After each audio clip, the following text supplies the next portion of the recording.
उसका ये साना हुआ, इस साने में कौन मुलविस है? थे? साना किसने किया? टीटीपी ने इसकी जिम्मेदारी कबूल कर ली। उन्होंने, बल्कि उनके जो तर्जुमान थे उन्होंने बुखारी शरीफ से जाकर हदीसें निकाल के दी थी कि भाई इसके जवाब में, ऐसे लोगों के कत्ल करने के, बच्चों के कत्ल के जवाब में उन्होंने दलाइल दे दिए। ठीक है, अच्छा ये एक उनका वो था। आप क्या करते थे? दुश्मन कौन थे? ये टीटीपी थी। ठीक है, लेकिन आप क्या कर सकते थे? ये कर सकते थे कि देखो उसमें एक दो लोग तो नहीं थे, एक जमात थी, एक पार्टी थी, एक नजरिया था, एक मिशन था उनका पूरा। उस सब के देखो उसके नतीजे में पाकिस्तानी फौज ने कुर्बानियां दी, उनकी बेहकुनी की। आप क्या मतलब क्या चाहते हैं इसके बाद क्या हो रहा है? अच्छा देखिए फिर दोस्त साहब, आपने पहले एक मुकदमा बांधा था प्रोग्राम की इब्तदा के अंदर कि एहसानुल्लाह एहसान जो है वो एक राय ये पाई जाती है कि वो टीटीपी का प्लांट किया हुआ आदमी था अंदर। फिर उस मुकदमे के बिना पर अगर हम देखें तो ये दूसरा जो मुकदमा है कि उसके अंदर टीटीपी ने जिम्मेदारी कबूल की। अच्छा, टीटीपी के लोगों ने आके बाकायदा ऐसे दलाइल दिए। तो ये मुकदमा पहला, ये दूसरा मुकदमा पहले मुकदमे की बुनियाद पर फिर से मशकूक होना शुरू होता है।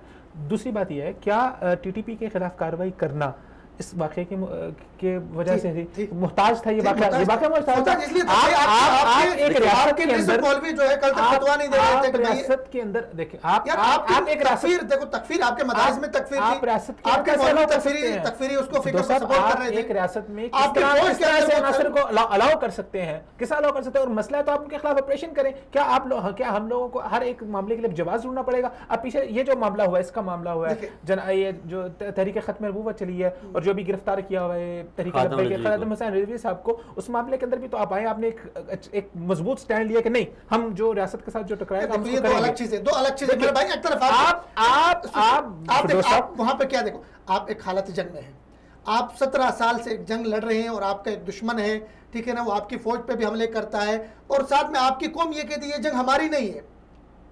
आपकी मस्जिदों में वो हमले कर रहे हैं, आपकी मार्केटों में बम धमाके कर रहे हैं, आपके फौजियों को मार रहे हैं, लेकिन आपकी कौम के लीडर सियासतदान उठ के कह रहे हैं, फजल रहमान कह रहा है, सिराजुल हक कह रहा है, मुनव्वर हसन कह रहे हैं ये जंग हमारी नहीं, उनको शहीद का दर्जा। अच्छा मुझे एक बताएं, एक रियासत के अंदर बगैर किसी सहूलतकार के इतनी बड़ी तंजीम का बन जाना, इतनी बड़ी तंजीम का खड़ा हो जाना, और फिर ये कैसे मुमकिन है? मुझे इसका आप क्या समझते हैं कि क्या रियासत इसमें इन्वॉल्व थी इतनी बड़ी तंजीम? देखिए मैं आपको बताता, अगर आप तालिबान की हिस्ट्री को उतार के देखें तो एक वक्त ऐसा रहा है जब अफगान जंग रही है, उस वक्त अमेरिका के कहने के ऊपर हो या जिसके भी कहने के ऊपर हो, बैरूनी वजह से पाकिस्तान ने किसी न किसी तरह से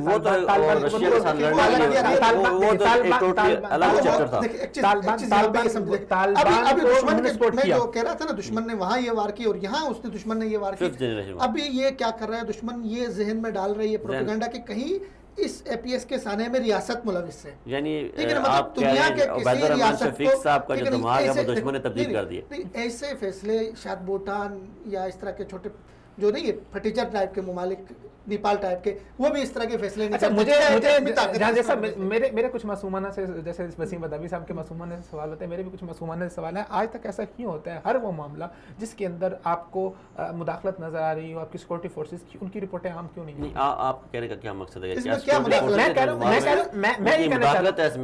देखिए मेरे पास कोई सबूत नहीं है, मैं किसी के ऊपर इल्जाम नहीं लगा रहा, लेकिन मैं ये कहना चाह रहा हूँ कि सिक्योरिटी फोर्सेस को अपनी साइड को, अपनी डिफेंस को क्लियर करना चाहिए, उनको खुल के कौम के सामने चीजों को लाना चाहिए। मुझे बताएं फिर दोस्त साहब, आपने एक वाकये की बुनियाद के ऊपर इतना बड़ा ऑपरेशन कर दिया, आप कह रहे हैं कि जी पूरी टीटीपी का सफाया हो गया, ठीक है, सब कुछ हो गया, हो सकता है एक बहाना भी हो टीटीपी को खत्म करने का, सब कुछ हो गया साफ। ये देखो ये गलत, ये ही प्रोपेगेंडा है जो दुश्मन कर रहा है। यार आप अपनी आर्मी के ऊपर, अपनी फौज के ऊपर, मैं आर्मी के ऊपर इल्जाम नहीं लगा रहा, मैं कह रहा हूं कि आर्मी ने अपनी साइड को क्लियर क्यों नहीं किया? आर्मी वाज़े तौर पे लेके लोग पूरी दुनिया बात कर रही है, आर्मी खामोश क्यों बैठी हुई है? कहां पे खामोश? जब बात होती है मशरक़ी पाकिस्तान की, जब बात होती है हमारे बच्चों के खून की बात होती है, तब आर्मी की मुदाखलत के बीच में बारी आती है, तो आर्मी को रिपोर्टें सामने लानी चाहिए। आप क्या बता रहे हैं? मेरे ख्याल में आपको देखो, इसको अपना उबैद साहब को मेरे ख्याल में वो नहीं कर सकते।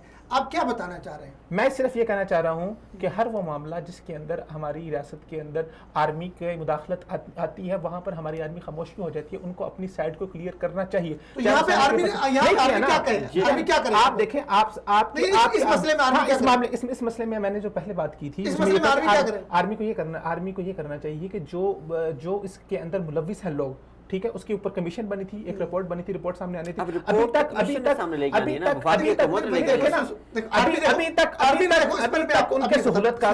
अभी तक इस साने के सहूलतकारों को ना कोई सजा हुई है, ना उनके सामने नाम सामने। आप शायद पढ़ के आए होंगे, आज ही 12 लोगों को बाकायदा तौर पर सजाए मौत हो गई। ठीक है, पिछले 1 महीने का आप रिपोर्ट उठा के देखें जिसपे आर्मी चीफ ने बाकायदा सिग्नेचर किए, दस्तखत किए, दहशतगर्द जो सूरतकार थे उनमें सजाएं हो रही, फौजी अदालतें अपना काम कर रही है।